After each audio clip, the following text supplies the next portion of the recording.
was dead. To begin with. There is no doubt whatever about that.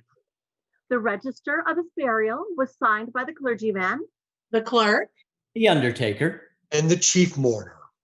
Scrooge signed it. Old Marley was dead as a doornail.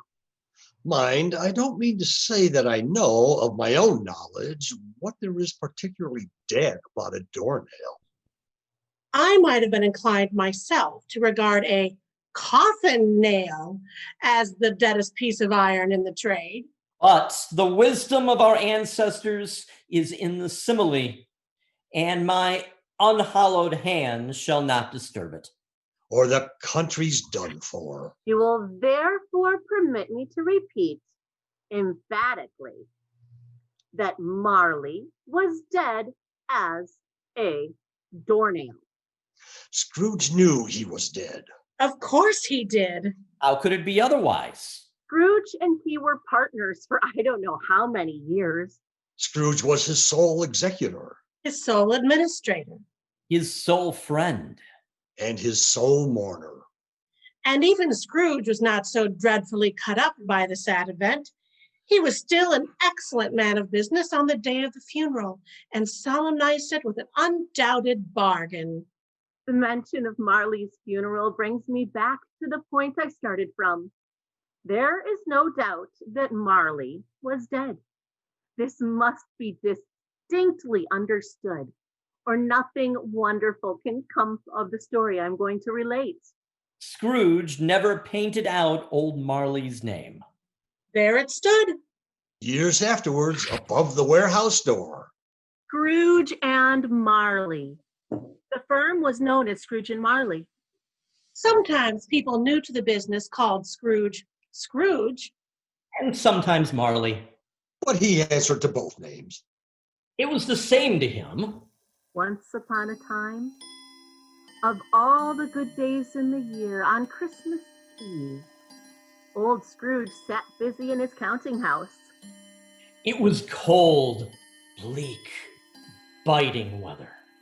Scrooge had a very small fire, but the clerk's fire was so very much smaller that it looked like just one coal.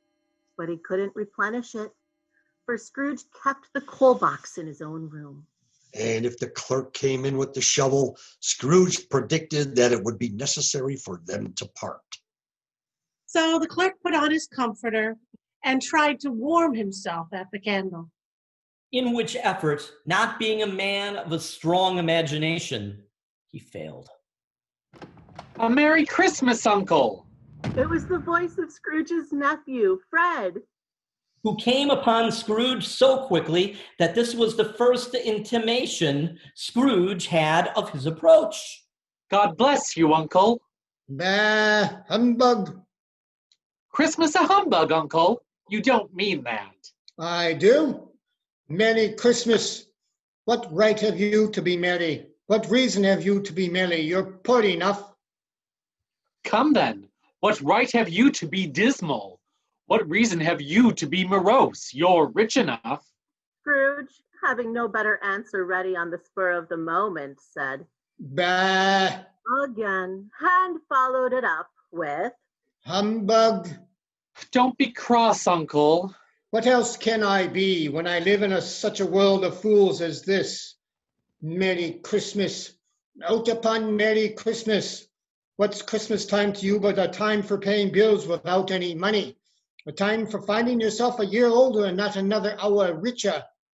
If I could work my will, every idiot who goes about with Merry Christmas on his lips would be boiled in his own pudding and buried with a stake of holly in his heart. He should. Uncle! Nephew, keep Christmas in your way and let me keep it in mine. Keep it? But you don't keep it. Then let me leave it alone. Much good it may do you. Much good it has ever done you. There are many things from which I have derived good, by which I have not profited, I dare say, Christmas among the rest. But I have always thought of Christmas time when it has come around as a good time. A kind, forgiving, charitable, pleasant time, The only time I know of in the long calendar of the year when men and women seem by one consent to open up their shut-up hearts freely, and to think of people below them as if they were really fellow passengers to the grave, and not another race of creatures bound on other journeys. And therefore, uncle, though it has never put a scrap of gold or silver in my pockets, I believe that it has done me good, and will do me good. And I say, God bless it. The clerk involuntarily applauded.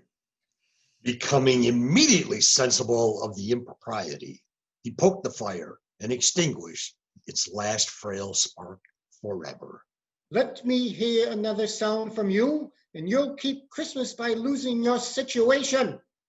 You're quite a powerful speaker, sir. I wonder you don't go into Parliament. Don't be angry, uncle. Come, dine with us tomorrow. Why did you get married? Why? Because I fell in love. Oh, you fell in love. Good afternoon. I want nothing from you. I ask nothing of you. Why cannot we be friends? Good afternoon. I am sorry with all my heart to find you so resolute, but I have made the trial in homage to Christmas, and I'll keep my Christmas humor to the last. So, a Merry Christmas, Uncle. Good afternoon. And a Happy New Year. Yes. His nephew left the room without an angry word. Stopped at the outer door to bestow the greetings of the season on the clerk, Who, as cold as he was warmer than Scrooge, for he returned them cordially. Bedlam. This lunatic, in letting Scrooge's nephew out, had let 2 other people in. They were pleasant to behold, and stood, books and papers in hand, and bowed to him. Have I the pleasure of addressing Mr. Scrooge or Mr. Marley? Mr. Marley has been dead these 7 years. He died 7 years ago this very night. Well, we have no doubt his liberality is well represented by his surviving partner. At the ominous word, liberality, Scrooge frowned and shook his head. At this festive season of the year, Mr. Scrooge, it is more than usually desirable that we should make some slight provisions for the poor and destitute, who suffer greatly at the present time. Many thousands are in want of common necessities. Hundreds of thousands are in want of common comforts, sir. Are there no prisons? Plenty of prisons. And the union workhouses, are they still in operation? They are, so I wish I could say they were not. Under the impression that they scarcely furnish Christmas cheer to the multitude, a few of us are endeavoring to raise a fund to buy the poor some meat and drink and means of warmth. We choose this time because it is a time of all others when want is keenly felt and abundance rejoices. What shall I put you down for? Nothing. Oh, you wish to remain anonymous? I wish to be left alone. Since you ask me what I wish, that is my answer. I don't make myself merry at Christmas, and I can't afford to make other people merry. I help to support the establishments I have mentioned. They cost enough, and those who are badly off must go there. Many can't go there, and many would rather die. If they would rather die, they had better do it and decrease the surplus population. Besides, excuse me, I don't know that they do. But you might know it. It's not my business. It's enough for a man to understand his own business and not to interfere with other people's. Mine occupies me constantly. Good afternoon. Seeing clearly that it would be useless to pursue their point, they withdrew. Scrooge resumed his labors with an improved opinion of himself in a more facetious temper than was usual with him. Meanwhile, the fog and darkness thickened so that people ran about with flaring links. All became intense. In the main street, some laborers had lighted a great fire in the brazier, around which a party of ragged men and boys were gathered. Warming their hands, and winking their eyes before the blaze in rapture. Piercing, searching, biting cold. Foggier yet, and colder. The ancient tower of a church, whose gruff old bell was always peeping slyly down at Scrooge of the Gothic window in the wall, became visible and struck hours and quarters in the clouds with tremulous vibrations afterwards, as if its teeth were chattering in its frozen head up there. At length, the hour of shutting up the counting house had arrived. With an ill will, Scrooge dismounted his stool and tacitly admitted the fact to his expectant clerk, who instantly snuffed his candle out and put on his hat. You'll want all day tomorrow, I suppose. It's quite convenient, sir. It's not convenient and it's not fair. If I was to offer half a crown for working the day, you'd think yourself ill-used. And yet, you don't think me ill-used when I pay a day's wages for no work. It's only once a year, sir. Oh, a poor excuse for picking a man's pocket every 25th of December. But I suppose you must have the whole day. Be here all the earlier the next morning. The clerk promised that he would. and Scrooge walked out with a growl, heading home to bed. One owner of one scant young nose, gnawed and numbled by the cold, as bones are gnawed by dogs, stooped down to regale Scrooge with a Christmas carol. Silent night, holy night. Hey, get away from me, you urchin, you scamp. Leave me be. Scrooge seized his cane with such energy of action that the singer fled in terror, leaving Scrooge's keyhole to the fog and more congenial frost. The yard was so dark that even Scrooge, who knew its every stone, was fain to grope with his hands. Now it is a fact that there was nothing at all particular about the knocker in the door, except that it was very large. Let it also be borne in mind that Scrooge had not bestowed one thought on Marley since his last mention of his 7 years dead partner that afternoon. And let any man explain to me, if he can, how it happened that Scrooge, having his key in the lock of the door, saw in the knocker not a knocker, but Marley's face. It was not impenetrable shadow as other objects in the yard were, but it had a dismal light about it. Though the eyes were wide open, they remained perfectly still. as Scrooge looked fixedly on this phenomenon, it was a knocker again. Humbug. Up Scrooge went. Half a dozen gas lamps from the street wouldn't have lighted the entryway. Darkness is cheap, and Scrooge liked it. But before he shut his heavy door, he walked through his rooms to see that all was right. Sitting room, bedroom, lumber room. All as they should be. Quite satisfied, he closed his door and locked himself in. Double locked himself in, which was not his custom. Thus secured against surprise, he took off his cravat, put on his dressing gown and slippers and his nightcap, and sat down before the fire to take his gruel. No one under the table, no one under the sofa, no one under the bed, only a small fire in the grate and a little saucepan of gruel. Humbug. Scrooge's tagline was succeeded by a clanking noise deep down below. That some person were dragging a heavy chain. It's humbug still. I won't believe it. The door flew open with a booming sound. Without pause, it came through the heavy door And passed into the room before his eyes. Upon its coming in, the dying flames of the fire leaped up as though it cried, "I know him." Marley's ghost. The same face, The very same. The chain he drew was clasped about his middle. It was long and wound about him like a tail, and it was made of cash boxes, keys, padlocks, ledgers, deeds, and heavy purses wrought in steel. Who are you? Ask me who I was. Who were you then? In life, I was your partner, Jacob Marley. Can you sit down? I can. Do it then.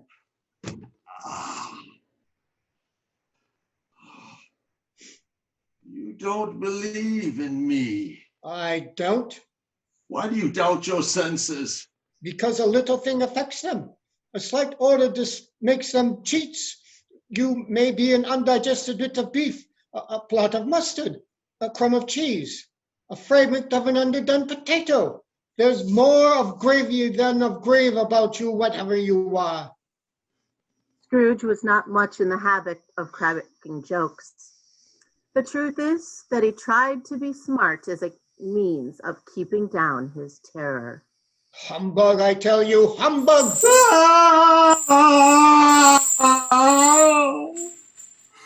Man of the worldly mind, do you believe in me or not? I do, I must. But why do spirits walk the earth, and why do they come to me?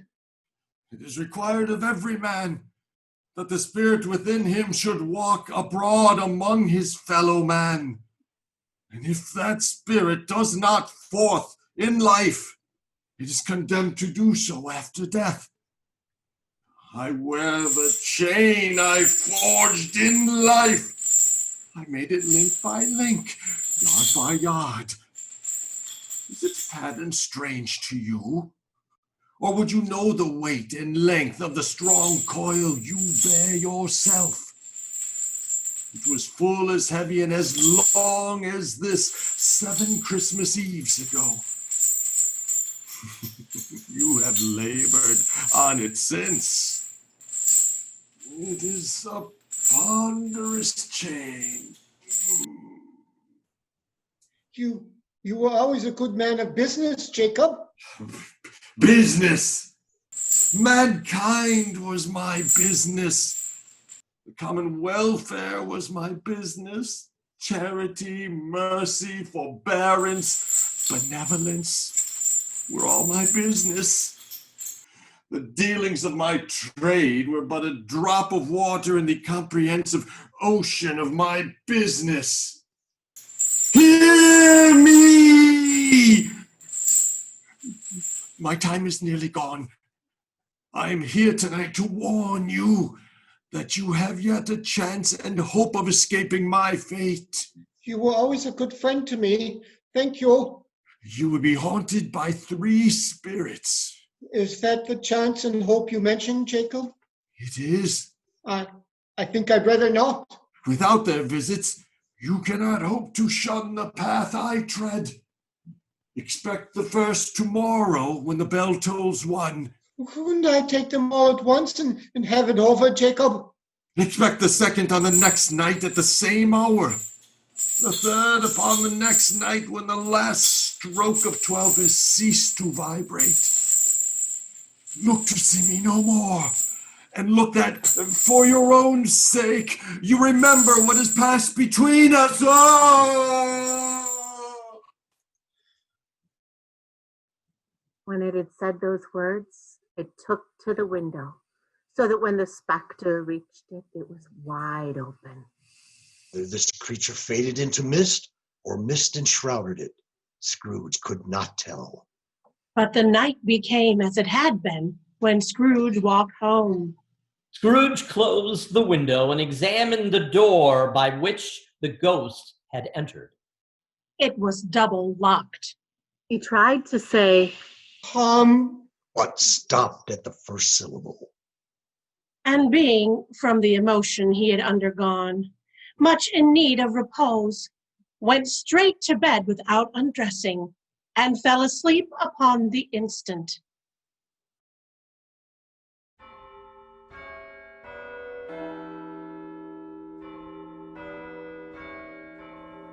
Scrooge lay in the state until the clock's bell sounded, which now did with a deep, dull, hollow, melancholy one. The hour itself, and nothing else. Light flashed up in the room upon the instant, and the curtains of his bed were drawn aside, I tell you, by a hand. And Scrooge, starting up, found himself face to face with the unearthly visitor who drew them, as close to it as I am now to you. It was a strange figure, like a child, but its hair was white as if with age. It wore a tunic of the purest white, and round its waist was bound a lustrous belt. Its legs and feet were bare, and it held a bunch of fresh green holly in its hand. And in a singular contradiction of that wintry emblem, had its dress trimmed with summer flowers. Are you the spirit whose coming was foretold to me? I am. Who and what are you? I am the ghost of Christmas past. Long past? No, your past. It put out its strong hand as it spoke and clasped him gently by the arm. Rise and walk with me. Clad but lightly in his slippers, dressing gown, and nightcap, he rose. But finding that the spirit made towards the window, Scrooge clasped his robe in supplication. I am a mortal and liable to fall. Bear but a touch of my hand, and you shall be upheld in more than this. As the words were spoken, they passed through the wall and stood upon an open country road with fields on either hand. The city had entirely vanished. Not a vestige of it was to be seen. The darkness and the mist had vanished with it, for it was a clear, cold winter's day, with snow upon the ground. Good heaven! I was bred in this place. I was a boy here. Do you recollect the way? Remember it. I could walk it blindfolded. They walked along the road, Scrooge recognizing every gate and post and tree. He was conscious of 1,000 odors floating in the air, each one connected with 1,000 thoughts and hopes and joys and cares long, long forgotten. All these boys were in great spirits and shouted to each other until the broad fields were so full of merry music that the crisp air laughed to hear it. And as they came, Scrooge knew and named them, every one. These are but shadows of the things that have been. They have no consciousness of us. The school is not quite deserted. A solitary child neglected by his friends is left there, still. I know it. They went, the ghost and Scrooge, across the hall to a door at the back of the house. It opened before them and disclosed a long, bare, melancholy room. A lonely boy was reading near a feeble fire. And Scrooge sat down and wept to see his poor forgotten self as he used to be. Not a latent echo in the house, not a squeak and scuffle from the mice behind the paneling, not a drip from the half-thawed water spout in the dull yard behind. Poor boy. I wish, but it's too late now. What is the matter? Nothing. There was a boy singing a Christmas carol at my door last night. I should have given him something, that's all. Let us see another Christmas. Scrooge's former self grew larger at the words, and the room became a little darker and more dirty. He was not reading now, but walking up and down despairingly. Scrooge looked at the ghost. And with a mournful shaking of its head, glanced towards the door. It opened, and a little girl, much younger than the boy, came darting in. Dear brother, I've come to bring you home, dear brother. I've come to bring you home, home, home. Home, little fan? Yes, said the child, brimful of glee. home for good and all. Home forever and ever. Father is so much kinder than he used to be. That home's just like heaven. He spoke so gently to me one dear night when I was going to bed that I was not afraid to ask him once more if he might come. And he said, yes, you should. And he sent me in a coach to bring you. You are to never, ever come back here. But first, we are to be together all Christmas long and have the merriest time in all the world. You're quite a woman, little fan. She clapped her hands and laughed and embraced him. Then she began to drag him in her childish eagerness towards the door. And he, nothing loath to go, accompanied her. Always a delicate creature, whom a breath might have withered, but she had a large heart. So she had. You're right. She died a woman and had, as I think, children. One child. True. Your nephew. Yes. Oh, why, it's old Fezziwig. I was apprenticed here. Bless his heart, it's Fezziwig alive again. Yo ho, my boys. No more work tonight. Christmas, Ebenezer. Let's have the shutters up before a man can say Jack Robinson. Clear away, my lads, and let's have lots of room here. You wouldn't believe how he went at it. He charged into the street with the shutters. 1, 2, 3. Had them in their places. 4, 5, 6. Barred them and pinned them. 7, 8, 9. And came back and you could have got to 12. Panting like a racehorse. And in came a fiddler with a music book and went up to the lofty desk and made an orchestra of it. In came Mrs. Fezziwig, one vast, substantial smile. In came the 3 Fezziwigs, oh, beaming and lovable. And in came the young followers whose hearts they broke. In came all the young men and women employed in the business. In they all came, one after another, some shyly, some boldly, some gracefully, some awkwardly, some pushing, some pulling. In they all came, anyhow and everyhow. A small matter to make these silly folks so full of gratitude. Small? Why, is it not? He has spent but a few pounds of your mortal money, 3 or 4 perhaps. Is that so much that he deserves praise? It isn't that, Spirit. He has the power to render us happy or unhappy, to make our service light or burdensome, a pleasure or a toil. The happiness he gives is quite as great as if it cost a fortune. What's the matter? Nothing particular. Something, I think. No.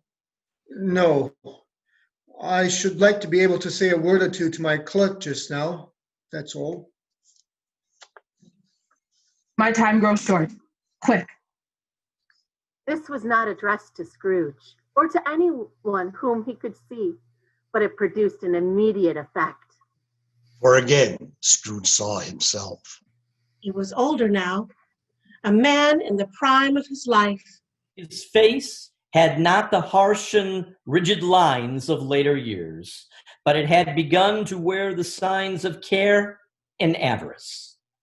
He was not alone, but sat by the side of a fair young girl in a mourning dress, in whose eyes there were tears, which sparkled in the light that shone out of the ghost of Christmas past. Matters little. To you, very little. Another idol has displaced me. And if it can cheer and comfort you in time to come, as I would have tried to do, I have no just cause to grieve. What idol has displaced you? The golden one. This is the even-handed dealing of the world. You fear the world too much. I have seen your nobler aspirations fall off one by one until the master passion, gain, engrosses you. Have I not? What then? Even if I have grown so much wiser, what then? I am not changed towards you, am I? Our contract is an old one. It was made when we were both poor and content to be so. You are changed. When it was made, you were another man. I was a boy. Your own feeling tells you that you were not what you are. That which promised happiness when we were one in heart is fraught with misery now that we are two. How often and how keenly I have thought of this, I will not say. It is enough that I have thought of it and can release you. Have I ever sought release? Have I ever sought release? In words, no, never. In what then? In what then? In a changed nature, in an altered spirit, in everything that made my love of any worth or value in your sight.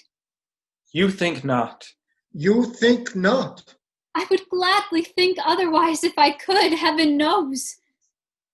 But if you were free today, tomorrow, yesterday, and even I believe that you would choose a dowerless girl, you who, in your very confidence with her, weigh everything by gain? With a full heart, for the love of him you once were, I do release you. Spirit, show me no more. Conduct me home. May you be happy in the life you have chosen. Why do you delight to torture me? I told you these were shadows of things that have been. No more. No more. I don't wish to see it. Show me no more. That they are what they are, do not blame me. Scrooge turned toward the ghost and saw that it looked upon him with a face in which, in some strange way, there were fragments of all the faces it had shown him. If quite convenient, sir. Plenty of prisons. It is a ponderous chain. I have come to bring you home, dear brother. Keep it, but you don't keep it. Other idol has displaced me. Spirit, remove me from this place.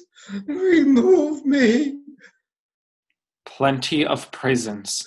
I have come to bring you home, dear brother. Keep it. But you don't keep it. Another idol has displaced me. Cannot bear it. Take me back. Haunt me no longer.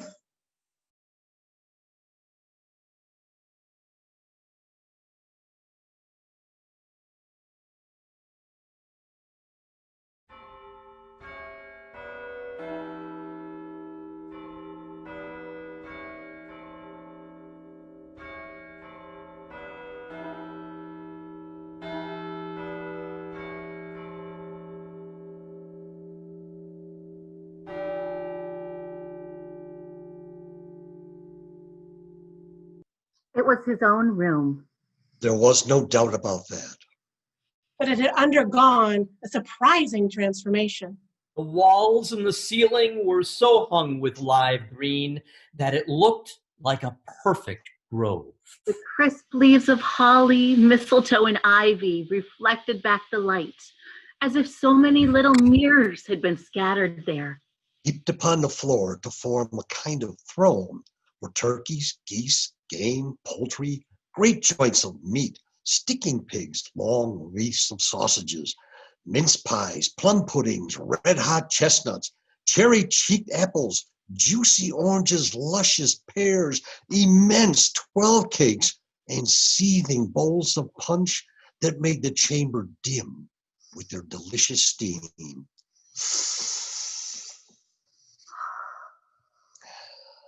Upon this couch, there sat a jolly giant, glorious to see. It was clothed in one simple green robe bordered with white fur, and round its middle was an antique scabbard, but no sword was in it. He bore a glowing torch in a shape not unlike Plenty's horn, and held it up, high up, to shed light on Scrooge. Come in! Come in and know me better, man. Scrooge entered timidly and hung his head before this spirit. Though the spirit's eyes were clear and kind, he did not like to meet them. I am the ghost of Christmas present. Look upon me. You've never seen the likes of me. Never. Never walked forth upon earth with my elder brothers. I don't think I have. Have you had many brothers, Spirit? More than 1,800. Oh, a tremendous family to provide for. Spirit, conduct me where you will. I went forth last night on compulsion, and I learned a lesson which is working now. Tonight, if you have aught to teach me, let me profit by it. Touch my hand. Holly, mistletoe, ivy, turkeys, geese, game, poultry, meat, pigs, sausages, pies, puddings, fruit, and punch all vanished instantly. So did the room, the ruddy glow in the hour of night. And they stood in the city streets on Christmas morning. There emerged from scores of by-streets, lanes, and nameless turnings innumerable people carrying their dinners to the bakers' shops. The sight of these poor revelers appeared to interest the spirit very much, for he stood with Scrooge beside him in a baker's doorway, sprinkling incense on their dinners from his torch. Is there a peculiar flavor in what you sprinkle from your torch? There is. It's mine. Would it apply to any kind of dinner on this day? One of kindness, but a poor one most. Why to a poor one most? 'Cause it needs it most. They went on, invisible as they stood there before, into the suburbs of the town, straight to Scrooge's clerk. And on the threshold of the door, the spirit smiled and stopped to bless Bob's Cratchit dwelling with the sprinkling of his torch. Then up rose Mrs. Cratchit, Cratchit's wife, dressed out but poorly in a twice-turned gown, but brave in ribbons, which are cheap and make a goodly show for sixpence. And she laid the cloth, assisted by Belinda Cratchit, second of her daughters, also brave in ribbons, while Master Peter Cratchit plunged a fork into the saucepan of potatoes. Basking in the luxurious thoughts of sage and onion, these young Cratchits danced around the table. Belinda exalted Master Cratchit to the skies, while he, not proud, blew the fire until the slow potatoes bubbling up knocked loudly at the saucepan lid to be let out and peeled. What has ever got your precious father then? And your brother Tiny Tim? And Martha warned us late last Christmas Day by half an hour. Here's Martha, Mother. Here's Martha, Mother. You're such a goose, Martha. Why, bless your heart alive, my dear, how late you are. We did a deal of work to finish up last night and had to clear away this morning, Mother. Well, never mind, so long as you are come. Come sit you down by the fire, my dear, and have you warm, so bless you. No. There's Father coming. Hide, Martha, hide. Yes, hide, Martha, hide. Well, where's our Martha? Not coming. Not coming? Not coming on Christmas Day? Martha didn't like to see him disappointed, if it were only in joke. So she came out prematurely from behind the door and ran into his arms. While the two young Cratchits hustled Tiny Tim and bore him off so he might hear the pudding singing in the copper. How did little Tim behave? As good as gold, and better. Somehow he gets more thoughtful sitting and by himself so much, and thinks the strangest things you've ever heard. He told me coming home that he'd hoped that people saw him in the church because he was a cripple, and it might be pleasant to them to remember upon Christmas Day those who made him lame beggars walk and blind men see.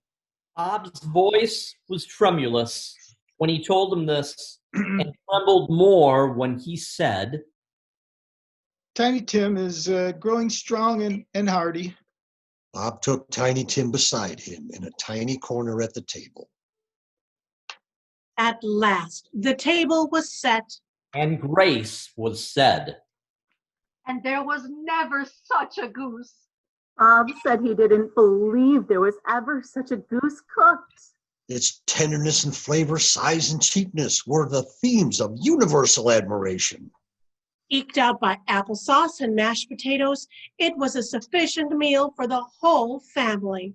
Mrs. Cratchit left the room alone, too nervous to bear witness, to take the pudding up and to bring it home. It should not be done enough. Suppose it should break in turning out. Suppose somebody should have gone over the wall of the backyard and stolen it. All sorts of horrors were supposed. In half a minute, Mrs. Cratchit entered, flushed but smiling proudly, with the pudding, like a speckled cannonball, so hard and firm. Oh, it's wonderful pudding. This is, without a doubt, the greatest success achieved by Mrs. Cratchit since our marriage. Everybody had something to say, but nobody said or thought that it was a small pudding for such a large family. It would have been flat heresy to do so. Then Bob proposed. Merry Christmas to us all, my dears, and God bless. God bless us. God bless us. God bless us, everyone.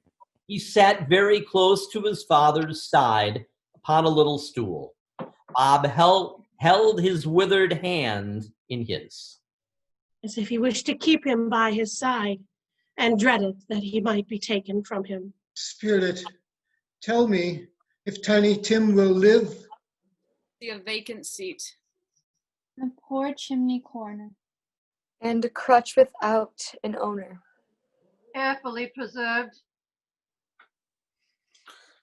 If these shadows remain unaltered by the future, none other of my kind shall find him here.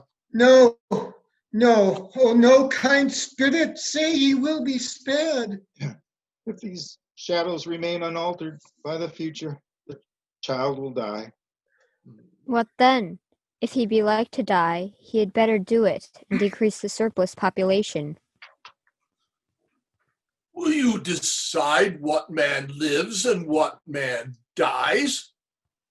It may be, in the sight of heaven, that you are more worthless and less fit to live than the millions who are like this poor man's child. To hear the insect upon the leaf proclaiming the abundance of life to his hungry brothers in the dust. Mr. Scrooge, I'll give you Mr. Scrooge, the founder of the feast. The founder of the feast, indeed. I wish I had him here. I'd give him a piece of my mind to feast upon, and I hope he'd have a good appetite for it. My dear, the children, Christmas Day. It should be Christmas Day, I'm sure, on which one drinks the health of such an odious, stingy, hard, unfeeling man as Mr. Scrooge. You know he is, Robert. Nobody knows it better than you do, poor fellow. My dear, Christmas Day. I'll drink his health for your sake and the day's, not for his. Long life to him, a Merry Christmas and a Happy New Year. He'll be very merry and very happy, I have no doubt. The children drank the toast after her. It was the first of their proceedings, which had no heartiness. Tiny Tim drank it last of all, but didn't care tuppence for it. Scrooge was the ogre of the family.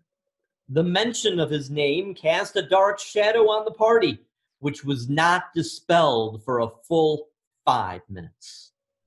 After it had passed, they were 10 times merrier than before, from the mere relief of Scrooge, the baleful being, done with. They are not a handsome family. They don't dress well. Their shoes are very far from waterproof, and their clothes are scanty. But they are happy, grateful, pleased with one another, and contented with the time. And looked happier yet in the bright sprinklings of the Spirit's torch at their parting.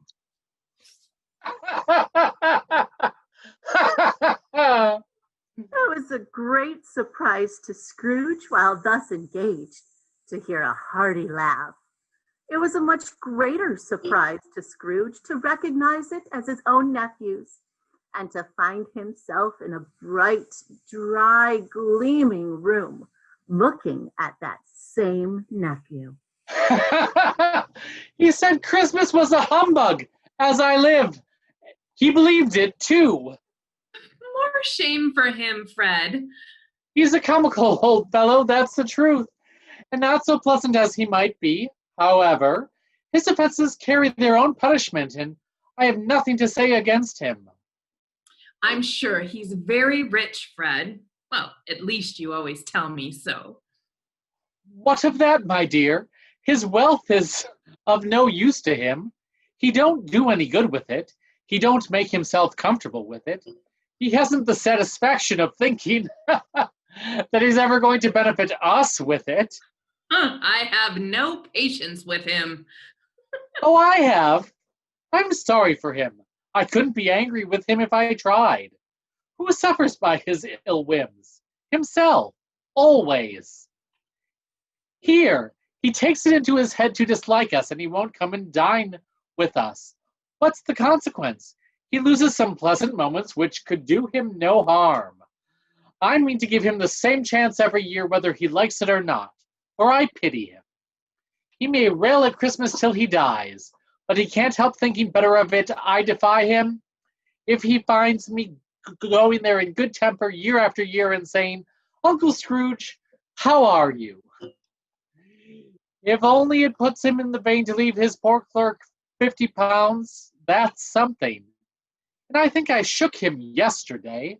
It was their turn to laugh now at the notion of his shaking Scrooge. But being thoroughly good-natured and not much caring what they laughed at, he encouraged them in their merriment and passed the bottle joyously. After tea, they had some music. And after a while, they played at forfeits. Scrooge's niece by marriage joined in the game of forfeits and likewise in the game of how, when, and where. She was very great, and the secret joy of Scrooge's nephew as she beat her sisters hollow. Though they were sharp girls too. And so did Scrooge, for fully forgetting that his voice made no sound in their ears. He sometimes came out with his guess quite loud, and very often guessed quite right, too. The ghost was greatly pleased to find him in this mood. But he begged like a boy to be allowed to stay until the guests departed. But this, the Spirit said, could not be done. Here's a new game. 1/2 hour, Spirit, only one. It was a game called Yes and No, where Scrooge's nephew had to think of something, and the rest must find out what. He only answering to their questions yes or no. The brisk questioning elicited from him that he was thinking of... An animal? A live animal. An animal that growled and grunted. Sometimes. And talked. And talked. Sometimes. And lived in London and walked about the streets. And wasn't made a show of. And wasn't led by anybody. And didn't live in a menagerie. And was never killed and was not. A horse! A horse! Or an ass? Or a cow or a bear. Or a tiger or a dog or a pig or a cat? At every fresh question that was put to him, Scrooge's nephew burst into a fresh roar of laughter. I found it out. I know what it is, Fred. I know what it is. What is it? It's your Uncle Scrooge! Which it certainly was. Admiration was the universal sentiment. Though some objected that the reply to, "Is it a bear?" ought to have been yes. He has given us plenty of merriment, I am sure, and it would be ungrateful not to drink his health. Here is a glass of mulled wine, and I say, Uncle Scrooge. Oh, Uncle Scrooge. A Merry Christmas and a Happy New Year to the old man, whatever he is. He wouldn't take it from me, but may he have it nevertheless. Uncle Scrooge. Uncle Scrooge. Uncle Scrooge would have pledged the unconscious company in return and thanked them in inaudible speech if the ghost had given him time. The whole scene passed off in the breath of the last words spoken by his nephew, and he and the spirit were again upon their travels. Much they saw, and far they went, and many homes they visited, but always with a happy end. The spirits stood beside sickbeds, and they were cheerful. On foreign lands, and they were close to home. By poverty, and it was rich. In almshouse, hospital, and jail, in misery's every refuge, he left his blessing and taught Scrooge his precepts. It was a long night, if it were only a night. It was strange, too, that while Scrooge remained unaltered in his outward form, the ghost grew older, clearly older. Are spirits' lives so short? My time upon this globe is very brief. It ends tonight. Tonight? Tonight, at midnight. Hark!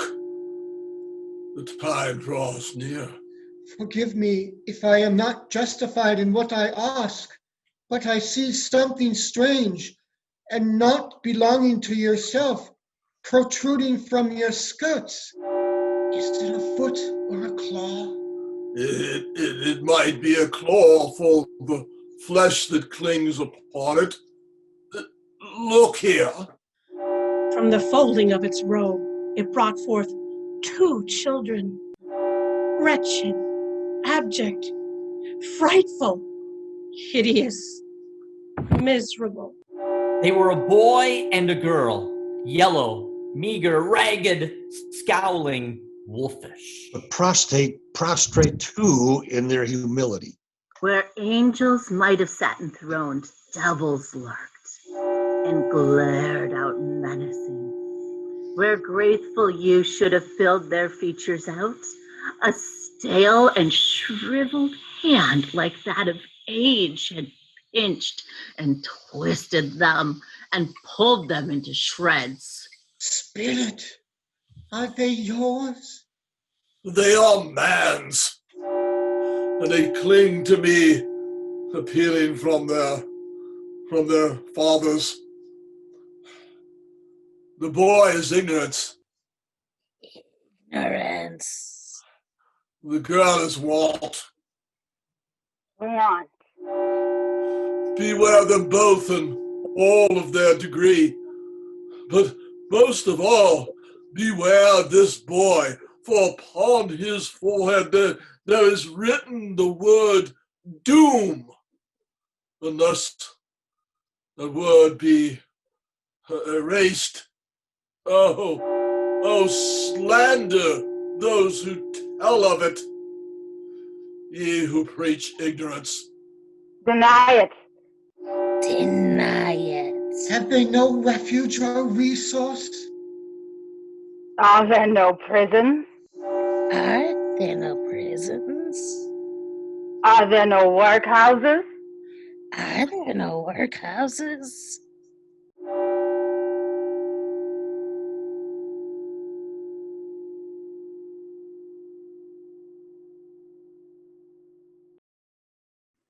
Scrooge looked about him for the ghost and saw it not.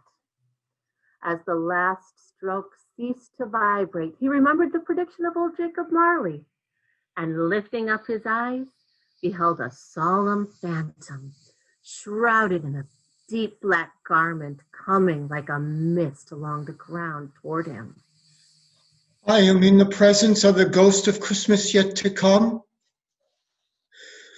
You are about to show me the shadows of things that have not happened, but will happen in the time before us. Is that so, Spirit? Ghost of the future, I fear you more than any specter I have seen. But as I know your purpose is to do me good, and as I hope to live to be another man from what I was, I am prepared to bear you company and to do it with a thankful heart. Will you not speak to me? No, I don't know much about it either way. I only know he's dead. When did he die? No, last night, I believe. Why, what was the matter with him? I thought he'd never die. Oh, God knows. What has he done with his money? I haven't heard. Left it to the company, perhaps. He hasn't left it to me, that's all I know. Oh, it's likely to be a very cheap funeral. For upon my life, I don't know of anybody to go to it. Suppose we make up a party and volunteer. I don't mind going to a lunch if lunch is provided. Well, I am the most disinterested among you. After all, for I never wear black gloves and I never eat lunch. But I'll offer to go if anybody else will go. Uh-huh. Come to think of it, I'm not at all that sure I wasn't his most particular friend. For we used to stop and speak whenever we met. Spirit, why should you attach importance to conversations apparently so trivial? I am resolved to treasure up every word I hear, everything I see, but I cannot think of anyone immediately connected with myself to apply them. Let the laundress alone to be the second. Look here, old Joe. Here's a chance. If we haven't all three met here without meaning it. Well, you couldn't have met in a better place. Yeah, come into the parlor. Now stop till I shut the door of the shop. How it squeaks. There ain't such a rusty bit of metal in a place as its own hinges, I believe. Well, we're all suitable to our calling. We're well matched. Come into the parlor. Well, what odds then? What odds, Mrs. Dilber? Every person has a right to take care of themselves. He always did. That's true indeed. No man more so. Oh, then don't stand there staring if you was afraid, woman. Who's the wiser? We're not gonna pick holes in each other's coats, I suppose. No, indeed. No, indeed. We should have not. If he wanted to keep him after he was dead, a wicked old screw, why wasn't he natural in his lifetime? If he had been, he'd have had someone to look after him when he was struck with dead, instead of lying gasping out his last there, alone by himself. It's the truest word that I've ever was spoke. It's a judgment on him. I wish it were a little heavier judgment, and it should have been if I could have laid my hands on anything else. Open that bundle there, Joe, and let me know the value of it. Speak out plain. I'm not afraid to be the first, nor afraid for them to see it. It's no sin. Open the bundle, Joe. Yeah, all right, let's take a look here. We have a seal, two, a pencil case, pair of sleeve buttons, and a brooch. Of no great value. Here, I wouldn't give another sixpence if I was reported for not doing it. Who's next? Now, undo my bundle, Joe. Well, now, what do you call this? Bed curtains? Bed curtains. You don't mean to say you took them down, rings and all, with him lying there? Yes, I do. Why not? Well, you were born to make your fortune, and you'll certainly do it. His blankets? Who else do you think?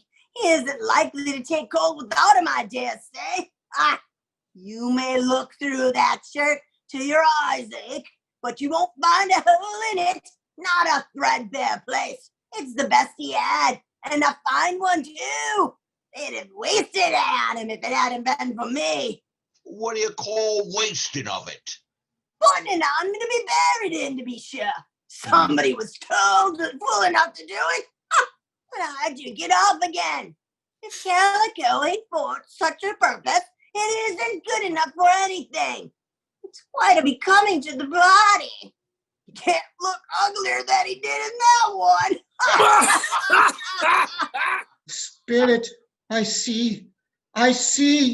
The case of this unhappy man might be my own. My life tends that way now. Merciful heaven, what is this? Oh, Spirit, this is a fearful place. In leaving it, I shall not leave its lesson. Trust me. Let us go. I understand you, and I would do it if I could. But I have not the power, Spirit. I have not the power.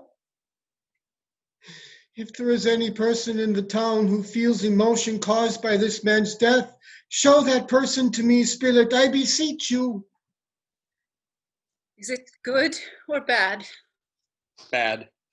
We are quite ruined? No, there is hope yet, Caroline. If he relents, there is. Nothing is past hope if such a miracle has happened. He is past relenting. He is dead. I am thankful in my soul to hear it. Forgive me. I'm sorry. To whom will our debt be transferred? I don't know, but before that time we will have the funds, and though we were not, it would be bad fortune indeed to find ourselves so merciless a creditor and a successor. We may sleep tonight with light hearts, Caroline. Let me see some tenderness connected with the death.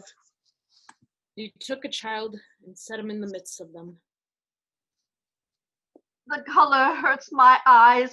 The color? Oh, they're better now again. And I wouldn't show weak eyes to your father when he comes home for the world. It must be near his time. Past it, rather. But I think he has walked a little slower than he used to these few last evenings, Mother. I have known him walk with Tiny Tim upon his shoulders very fast indeed. And so have I. And so have I. So had everyone. Oh, poor Tiny Tim. But he was very light to carry, and his father loved him so that it was no trouble. No trouble. And there is your father at the door. You went today then, Robert? Yes, my dear. I wish you could have gone. It would have done you good to see how green a place it is. But you'll see it often. I promised him that I would walk there on a Sunday. I met with Mr. With Fred. I've scarcely seen that man but once, but meeting him in the street, he saw that I looked just a little down, you know. He inquired what had happened to distress me, on which, for he is the most pleasant-spoken gentleman you've ever heard. I told him, and I'm heartily sorry for it, Mr. Cratchit, he said, and heartily sorry for your good wife. By and by, how he ever knew that, I don't know. Knew what, dear? Why, that you're a good wife. Everybody knows that. Well observed, boy. I hope they do. Heartily sorry, he said, for your good wife. If I can be of service to you in any way, he said, giving me his card, and that's where I live, he said. Pray come and see me.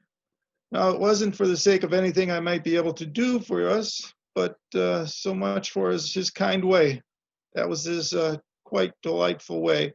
It really seemed as if he had known our tiny Tim and felt us. I'm sure he's a good soul. You would be sure of it, my dear, if you saw and spoke to him. I should be at all surprised. Mark what I say, even if he gets Peter a better situation. Only hear that, Peter. And then Peter will be keeping company with someone and setting up for himself. Get along with you. It's just as likely as not. Not one of these days, though. There's plenty of time for that, my dear.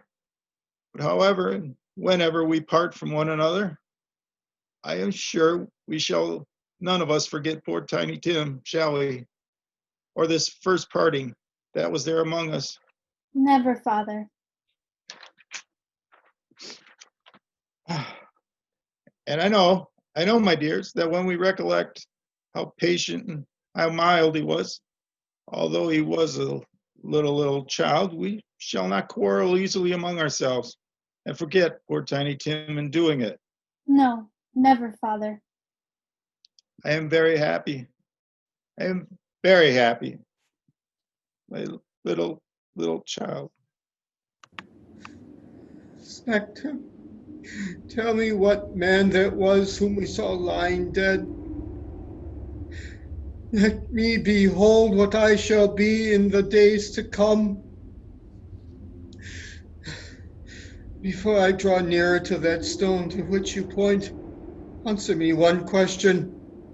Are these the shadows of the things that will be, or are they shadows of things that may be only? Men's courses will foreshadow certain ends to which, if persevered in, they must lead. But if the courses be departed from, the ends will change. Say it is thus with what you show me. Am I the man who lay upon the bed? No, Spirit, no, Spirit, hear me. I am not the man I was. I will not be the man I must have been but for this intercession. Why show me this if I am past all hope? Good Spirit, your nature intercedes for me and pities me. Assure me that I may yet change these shadows you have shown me by an altered life. I will honor Christmas in my heart and try to keep it all the year. I will live in the past, the present, and the future. The spirits of all three shall strive within me. I will not shut out the lessons that they teach. Oh, tell me I may sponge away the writing on this stone. I will live in the past, the present, and the future.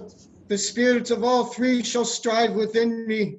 Oh, Jacob Marley, heaven and the Christmas time be praised for this. I say it on my knees, old Jacob, on my knees. The shadows of the things that would have been may be dispelled. They will be. I know they will. Oh, I don't know what to do. I'm as light as a feather. I'm as happy as an angel. I'm as merry as a schoolboy. I'm as giddy as a drunken man. Oh, a Merry Christmas to everybody. A Happy New Year to all. Oh, hello there. Whoop. I don't know what day of the month it is. I don't know how long I've been among the spirits. I don't know anything. I'm quite a baby. Oh, never mind. I don't care. I'd rather be a baby. Oh, no fog, no mist. Oh, glorious, glorious. What's today? Hey? What's today, my fine fellow? Why, it's Christmas Day. It's Christmas Day. I haven't missed it. The spirits have done it all in one night. They can do anything they like. Of course they can. Of course they can. Hello, my fine fellow. Hello. Do you know the poulterers in the next street but one at the corner? Well, I should hope I did. Oh, an intelligent boy, a remarkable boy. Do you know whether they've sold the prize turkey that was hanging up there? Not the little prize turkey, the big one. What, the one as big as me? Oh, what a delightful boy. It's a pleasure to talk to him. Yes, my buck. It's hanging there now. It is. Go and buy it. Walker? Oh, no, I am in earnest. Go and buy it and tell them to bring it here, that I may give them the directions where to take it. Come back with the man, and I'll give you a shilling. Come back with him in less than 5 minutes, and I'll give you half a crown. The boy was off like a shot. Oh, I'll send it to Bob Cratchit's. He shan't know who sends it. It's twice the size of Tiny Tim. The hand in which he wrote the address was not a steady one, but write it he did somehow. And went downstairs to open the street door, ready for the coming of the poulterer's man. As Scrooge stood there, waiting for his arrival, the knocker caught his eye. Oh, I shall love it as long as I live. Oh, I scarcely ever looked at it before. Oh, what an honest expression it has in its face. Oh, it's a wonderful knocker. Oh, here's the turkey. Hello? Whoop, how are you? Merry Christmas. It was a turkey. He could have never started upon his own legs, that bird. It would have snapped him short off in a minute. Boy, it's impossible to carry that to Camden Town. You must have a cab. Oh, the chuckle with which he said this, and the chuckle with which he paid for the turkey, and the chuckle with which he paid for the cab, and the chuckle with which he recompensed the boy, were only to be exceeded by the chuckle with which he sat down, breathless, in his chair again, and chuckled till he cried. He dressed himself all in his best, and at last got out into the streets. The people by this time were pouring forth, as he had seen them with the ghost of Christmas present. Walking with his hands behind him, Scrooge regarded everyone with a delightful smile. He looked so irresistibly pleasant, in a word, that 3 or 4 good-humored fellows said, "Good morning." Merry Christmas to you. Merry Christmas. Merry Christmas. And Scrooge often said afterwards that of all the blithe sounds he had ever heard, those were the blithest in his ears. He had not gone far when, coming on towards him, he beheld those who had walked into his counting house the day before. How do you do? I hope you succeeded yesterday. It was very kind of you. A Merry Christmas to you. Mr. Scrooge? Yes, that is my name, and I fear it may not be pleasant to you. Allow me to ask your pardon, and will you have the goodness... Here he whispered in their ears. Lord bless me! My dear Mr. Scrooge, are you serious? Oh, if you please, not a shilling less. A great many back payments are included in it, I assure you. Will you do me that favor? Oh, my dear sir, I don't know what to say to such... Oh, don't say anything, please. Come and see me. Will you come and see me? Oh, we will. Yes, we will. Oh, thank you. I'm much obliged to you. I thank you 50 times. Bless you. He went to church. And walked about the streets. And watched the people hurrying to and fro. And patted children on their head. And questioned beggars. And found that everything could yield him pleasure. Oh, I never dreamed that that anything could give me so much happiness. In the afternoon, he turned his steps toward his nephew's house. He passed the door 12 times before he had the courage to go up and knock. But he made a dash, and he did it. Yes, sir. Is your master at home? He's in the dining room, sir, along with mistress. I'll show you upstairs, if you please. Thank you. He knows me. He sidled his face in round the door. Fred. Why, bless my soul. Who's that? Oh, it's I, your Uncle Scrooge. I've come to dinner. Will you let me in, Fred? Let him in? Oh, it's a mercy he didn't shake his arm off. He was at home in 5 minutes. Nothing could have been heartier. His niece looked just the same. So did everyone when they came. Wonderful party, wonderful games, wonderful unanimity, wonderful happiness. But He was early at the office this morning. Oh, he was there early. If only he could be there first and catch Bob Cratchit coming in late. That was the thing he had set his heart upon. And he did it. Yes, he did. The clock struck 9. No, Bob. A quarter past. No, Bob. Bob was a full 18 and a half minutes behind his time. Scrooge sat with his door wide open that he may be able to see him come into the counting house. His hat was off before he opened the door. His comforter, too. He was on his stool in a jiffy, driving away with his pen as if he were trying to overtake 9 o'clock. Yeah, hello. What do you mean by coming here at this time of day? I'm very sorry, sir. I'm behind my time. You are? Yes, I think you are. Step this way, sir, if you please. It's only once a year, sir. It shall not be repeated. I was making rather merry yesterday. Now, I'll tell you what, my friend. I am not going to stand this sort of thing any longer. And therefore, I am about to raise your salary. Bob trembled and got a little nearer to the ruler on the desk. He had a momentary idea of knocking Scrooge down with it, holding him and calling for help and a straitjacket. Oh, a Merry Christmas, Bob. A merrier Christmas, Bob, my good fellow, than I have given you for many a year.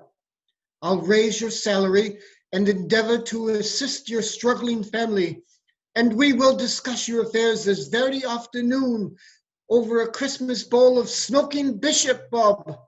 Make up the fires. Buy another coal scuttle before you dot another I, Bob Cratchit. Scrooge was better than his word. He did it all and infinitely more. And to Tiny Tim, who did not die. He was a second father. He became as good a friend, as good a master, and as good a man as the good old city knew, or any other good old city, town, or borough in the good old world. Some people laughed at the alteration in him. But he let them laugh and little heeded them. For he was wise enough to know that nothing ever happened on this globe for good, at which some people did not have their fill of laughter at the outset. And knowing that such as these would be blind anyway, he thought it was as well that they should wrinkle up their eyes in grins than have the malady in less attractive forms.